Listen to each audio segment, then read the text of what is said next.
Hello and welcome to pdfsupply.com. Today we're going to be testing a 9070 processor.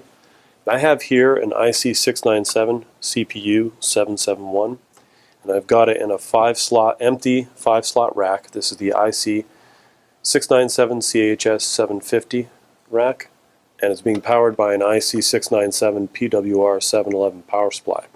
I've already powered the power supply up and I wanted to point out first that this top LED is actually the OK LED, CPU OK. So if yours is blinking or if it's not on at all, then you definitely have a problem with your processor and you won't be able to follow this test. So this is something that we typically look at here. We do repair these units and we also offer exchange program, remanufactured or surplus new products. So if that's something that interests you, please see us at pdfsupply.com. Okay. Now that it's on and it's connected, I'm going to connect up to it using the software here. I've got Proficy Machine Edition, GE software. I'm going to click the icon that allows me to connect to the device, lightning bolt icon. And I am connected, so I know that the bottom port is working, the only port is working. I'm going to put it in program mode. Once it's in program mode, I'm going to go to Target on the top menu bar, Online Commands, and then in that submenu, Clear, which makes the clear memory pop up. So in this folder, what we want to do is select controller and fault table and I/O fault table. So just two selections, the bottom two selections, controller fault and I/O fault. You don't want to clear all memory or anything else because you can risk losing something that you need to keep. Once that's successful, I'm going to click download and run. And then it's going to build this blank configuration. Remember, we're just testing the CPU on its own and we're just trying to get it into run mode right now. And when it asks you what you want to download, you just want to download hardware configuration and logic. No other selections. You don't want to write to the flash memory or initial force values. So again, the goal here is to get the processor into run mode.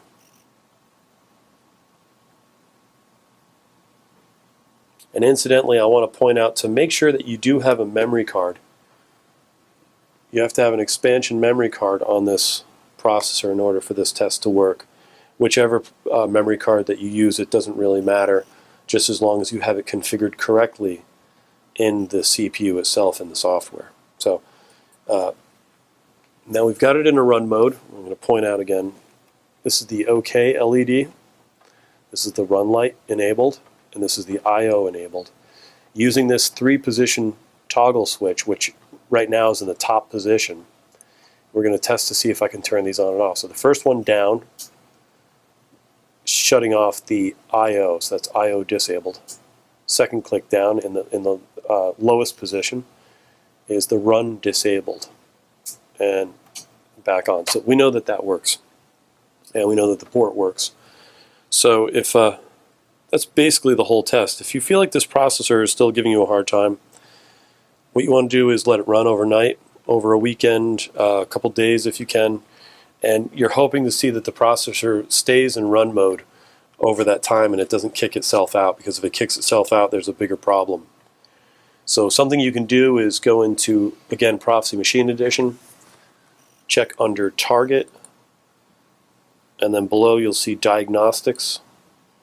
And in your info viewer screen, you'll have a fault table, and it'll explain the reasons if it does pop out of run mode, why it lost run mode. And then if it's still troubling you after that, again, this is something that we look at regularly. We'd be happy to help. Please see us at pdfsupply.com. Thank you.